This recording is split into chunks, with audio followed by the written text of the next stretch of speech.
Bueno, esta semana voy a hablarles del segundo evangelio, ¿no? Ya les hablé del primero. Este segundo es el de Mateo. Y bueno, en realidad fue el obispo Papías, ¿no? En la segunda mitad del segundo siglo, que nos informa que el apóstol Mateo había compilado los dichos del Señor en hebreo. Bueno, posiblemente el tipo quiso decir en arameo, puesto que, como ya lo mencioné en alguna ocasión, el hebreo antiguo era ya una lengua muerta en el primer siglo, ¿no? Bueno, textualmente leemos, ¿no?, en la historia eclesiástica de Eusebio lo que decía este Papías, ¿no? Mateo ordenó en lengua hebrea los dichos del Señor y cada uno los tradujo conforme a su capacidad. Bueno, esta frase, ¿no?, que está en la historia eclesiástica de Eusebio, es según muchos creyentes la prueba irrefutable, entre comillas, de que el Evangelio de Mateo fue escrito en arameo, traducido al griego, y que ya era conocido a mediados del siglo II. Pero en realidad, ¿no?, y a pesar de que muchos creyentes no lo van a aceptar, Papías no estaba hablando del texto que ahora conocemos como el Evangelio según Mateo, ya que nuestro Evangelio de Mateo fue claramente escrito en griego y está basado en otro documento también escrito en griego, el Evangelio de Marcos, ¿no? Además, Mateo no es una recopilación de dichos atribuidos a Jesús, ¿no?, sino es mucho más que eso. Y es por eso que muchos académicos piensan que este Papías se estaba refiriendo a Q, ¿no?, ese hipotético documento que era una colección de dichos de Jesús y que sirvió de fuente tanto al Evangelio de Mateo como el de Lucas, ¿no? En cualquier caso, existen dos factores que hacen imposible que el apóstol Mateo haya escrito nuestro Evangelio. Primero, no es posible imaginar que un testigo ocular de la vida de Jesús ignore completamente sus propias memorias y que copie del Evangelio de Marcos, ¿no? Porque el Evangelio de Mateo es, ni más ni menos, esencialmente una nueva versión revisada del Evangelio de Marcos. En segundo lugar, ¿no?, el personaje llamado Mateo, el recaudador de impuestos, en el Evangelio de Mateo es la combinación de dos personajes distintos en el Evangelio de Marcos: Levi, el recaudador de impuestos, y Mateo, el apóstol. En ningún lugar se dice que era Mateo conocido como Levi o Levi conocido como Mateo o alguna variante de esas, ¿no? Como todos los otros evangelios, tienen un autor desconocido, ¿no?, del cual solo podemos tener idea de su persona basándonos en lo que escribe. Y parece de que él nos quiere dar una idea sobre su misma persona cuando escribe en una de las parábolas de Jesús, posiblemente refiriéndose a sí mismo, ¿no? Esto está en Mateo 13:52. Y él les dijo: así, todo escriba que se ha hecho discípulo del reino de los cielos es semejante al dueño de una casa que saca de sus arcas lo nuevo y lo viejo. Bueno, es decir, parece ser un escriba judío que se ha hecho cristiano y que por lo tanto tiene que sacar de lo que le llama su casa lo viejo, es decir, su conocimiento del Antiguo Testamento, y lo nuevo, es decir, la ideología del cristianismo. Y Mateo tiene una facilidad inmensa, grande, de mezclar sus fuentes, ¿no?, y cita con una facilidad asombrosa tanto del Antiguo Testamento hebreo, del siriaco, de la Septuaginta, como del Antiguo Testamento traducido al griego por Teodosio. Es decir, ¿no?, lo que nos presenta es una especie de solución de rompecabezas, donde cada quien puede reconocer, entre comillas, ¿no?, la escritura a la que se refiere como suya propia, o de su propia secta, ¿no? Y en realidad los rollos del Mar Muerto están prácticamente llenos de ese tipo de mezcla, ¿no? Mateo podría haber sido un rabí si es que no hubiera tenido el sello democrático característico del sectarismo incipiente, ¿no? Pero aún así ha tenido que ser un maestro de su comunidad, ¿no? Porque además de las escrituras judías, ¿no?, el documento principal que usó para su obra fue el Evangelio de Marcos, del cual copia 55%, ¿no? Y desde luego la hipotética fuente Q. Bueno, generalmente se dice que Mateo fue escrito entre el año 80 y el 90. Esto lo hacen para tratar de hacerlo lo más cercano posible a la época del hipotético Jesús histórico, ¿no? Del mismo modo nos dicen que Marcos fue escrito el 70. Sin embargo, cuando Hablé de Marcos, les comenté que eso no es tan seguro, ¿no? Pero incluso si suponemos que Marcos fue escrito tan temprano, no sería tan posible que Marcos haya sido de la época en la que dice, ¿no? Sencillamente porque en la antigüedad no tenían internet, no tenían acceso rápido a libros, no habían librerías, bibliotecas donde se podían conseguir libros, ¿no? Si a ello añadimos el tiempo que ha sido necesario para componer, copiar libros, lo más posible es que Mateo y sus seguidores, incluso a un principio, hayan usado el Evangelio de Marcos un tiempo antes de decidir resolver los problemas que Marcos tenía. Bueno, que Mateo se basa en Marcos nos explica claramente las diferencias que hay entre los dos evangelios, ¿no? En especial los detalles adicionales en la narrativa de Mateo.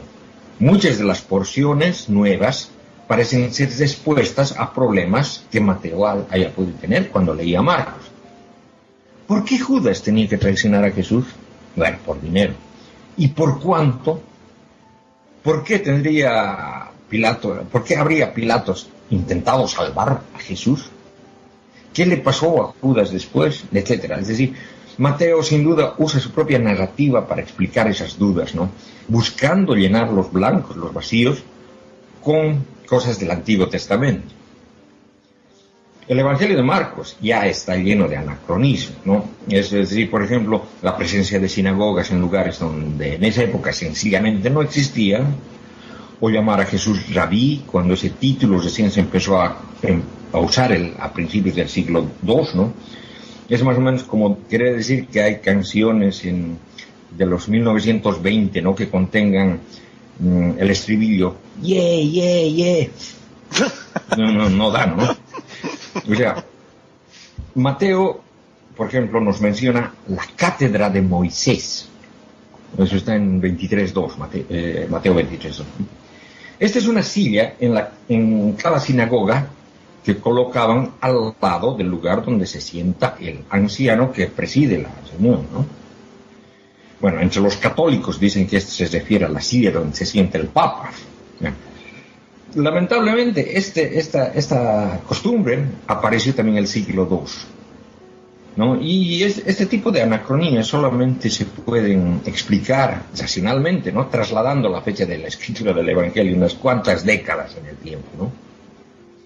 El límite, sin embargo, parece ser una mención de los 4 evangelios escrita por Irineo, el 180 de la era común. Aunque incluso, ¿no?, este libro, ¿no?, que es el libro de las herejías de Irineo, parece ser pseudoepigráfico, es decir, que es falso y ha sido escrito algo después, ¿no?, lo cual trasladaría ese límite unas décadas más, ¿no? Hay muchos académicos, hay uno alemán que se llama Walter Schmiethal, que sugiere que los evangelios no existían todavía 200 años después. No aparecen citaciones de los evangelios en ningún documento antes del siglo II, del principio del siglo III siempre. Bueno, al parecer el Evangelio de Mateo se escribió en Antioquía de Siria, ¿no? Y esta hipótesis se basa en varias observaciones, ¿no? Mateo está interesado en la misión de los gentiles, ¿no? De hecho, su evangelio está escrito como un manual para catequistas, ¿no? Antioquía es, como se describe en los Hechos de los Apóstoles, la cuna del cristianismo, ¿no? La epístola a Gálatas nos muestra la diversidad étnica de Antioquía, ¿no?, donde existían tanto judíos como gentiles en las congregaciones, ¿no?, lo que da origen a debates sobre asuntos varios, ¿no?, como por ejemplo si comer o no carne de cerdo, si practicar o no la circuncisión y todo eso, ¿no? Y es precisamente eso en el que Mateo requiere de usar diferentes versiones del Antiguo Testamento para su obra, ¿no? La única manera de llegar, digamos, a una audiencia tan diversa. De la epístola de Gálatas vemos la disputa política sectaria entre facciones de Pablo, Pedro y Santiago. Pablo representa el Evangelio libre del Torah para gentiles y judíos secularizados, ¿no? Santiago está por los cristianos judíos que estrictamente cumplen lo que está ordenado en el Torah. Y Pedro es bastante ambiguo, ¿no? Juega las dos cartas. Estas 3 corrientes nos dan una explicación lógica de las contradicciones ideológicas del libro de Mateo. El Evangelio de Mateo es el evangelio que tiene más contradicciones internas, ¿no? Y estas contradicciones son precisamente sobre esos temas, ¿no? Y es que Mateo parece que quería ser incluyente con todo, ¿no? Es también posible de que originalmente hayan existido 3 evangelios de Mateo según la facción, ¿no? Y que finalmente lo que tenemos es la mezcla, ¿no? Bueno, lo que sí está claro es de que Mateo es un documento judeo-cristiano, donde Jesús es retratado como el nuevo Moisés. Sus enseñanzas están organizadas en 5 bloques: el Sermón del Monte, el discurso de la misión, la colección de parábolas, el manual de los discípulos y el discurso del Monte de los Olivos. Cada uno de los bloques además termina con una variación de una frase y sucedió que cuando Jesús acabó, puntos suspensivos, y partió de ahí. Y es que Mateo, ¿no?, quería ofrecer un nuevo Torah, un nuevo Pentateuco, es decir, 5 libros, ¿no?, pero sin desechar el antiguo, ¿no? Me escriben en la primera parte el Sermón del Monte, y eso lo leo, ¿no?, de Mateo 5:17 adelante. No penséis que he venido a abolir la ley y los profetas. No he venido a abolir, sino a dar cumplimiento. Sí, os lo aseguro, el cielo y la tierra pasarán antes que pase una i o una tilde de la ley sin que todo esto suceda. Por tanto, el que traspase uno de sus mandamientos más pequeños y así lo enseña a los hombres, será el más pequeño en el reino de los cielos. En cambio, el que los observe y los enseñe, ese será grande en el reino de los cielos. Porque os digo que si vuestra justicia no es mayor que la de los escribas y fariseos, no entraréis en el reino de los cielos. Bueno, y al término del Evangelio, ¿no?, se da una llamada a enseñar todo esto a todo el mundo, ¿no? En Mateo 28:20 dice: y enseñándoles a guardar todo lo que os he mandado, y aquí estoy con vosotros todos los días hasta el fin del mundo. Este es el pensamiento pedrino, es decir, de la facción de Pedro, ¿no?, que si bien por un lado apoya la misión a los gentiles, ¿no?, con algo de antipatía a Pablo, ¿no?, piensa que los gentiles primero deben convertirse al judaísmo para poder ser cristianos. Y desde luego, es Mateo, ¿no?, el que le da a Pedro el premio ese de las llaves del cielo, ¿no? Bienaventurado eres tú, Simón, hijo de Jonás, porque esto no te he revelado ni la carne ni la sangre, sino mi Padre que está en los cielos. Yo te digo, tú eres Pedro, y sobre esta piedra edificaré mi iglesia, y las puertas de los Hades no prevalecerán contra ellas, y a ti te daré las llaves del reino de los cielos. Y lo que ates en la tierra quedará atado en los cielos, y lo que desates en la tierra quedará desatado en los cielos. Pero también vemos, ¿no?, que en Mateo hay una hostilidad a la misión de los gentiles, ¿no? Leemos de que a estos 12 envió Jesús después de darle estas instrucciones: no toméis el camino de los gentiles ni entréis en ciudad de samaritanos. Y esa es la postura inicial de los ancianos de Jerusalén. Eso lo podemos leer en los Hechos de los Apóstoles, donde les reprochan a Pedro diciendo: has entrado a la casa de incircuncisos y has comido con ellos, ¿no? Y de los hombres de Santiago, ¿no?, como nos chismea Pablo en Gálatas, que pues llegarán algunos del grupo de Santiago que comían en compañía de gentiles, y los demás judíos le imitaron en su simulación hasta el punto que el mismo Bernabé se vio rasgado en la simulación de ellos, etc., ¿no? Sin embargo, ¿no?, Mateo ataca también a la facción de Santiago, ¿no?, y probablemente todas las cosas que Jesús dice sobre los fariseos, ¿no? ¡Ay de vosotros, escribas y fariseos, hipócritas! Son semejantes a sepulcros blanqueados, que parecen por fuera estar bonitos, pero por dentro están llenos de huesos de muertos y inmundicia. Están dirigidos a esa facción, ¿no?, que es la que más se parece a los fariseos, ¿no?, porque en realidad es la facción que no quiere separarse del judaísmo, ¿no? Y aunque hay muchos judíos que no los consideran judíos, ¿no?, ellos esperaban que los paulinistas fueran expulsados del reino, ¿no? Por eso viene la frase esa, ¿no? No todo el que diga Señor, Señor entrará en el reino de los cielos, sino el que haga la voluntad de mi Padre Celestial. Y muchos me dirán aquel día: Señor, Señor, no profetizamos en tu nombre no expulsamos demonios, y en tu nombre no hicimos milagros. Y entonces les declararé: Jamás os conocí, apartaos de mí, agentes de iniquidad.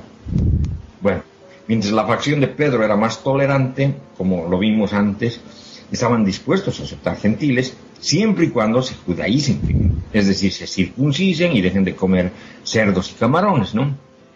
Y también es la facción de Santiago, que no les gusta la costumbre esa de hablar en lenguas, ¿no? Que consideran palabrería inútil de gentiles, ¿no? Cuando tú vayas a orar, entra a tu aposento, cierra tu puerta, ora a tu Padre en secreto, y tu Padre que te ve en secreto te recompensará. Y al orar no charléis mucho como los gentiles, que se figuran que por su palabrería van a ser escuchados. No seáis como ellos, porque vuestro Padre sabe lo que necesitas antes de que se lo pidan, ¿eh?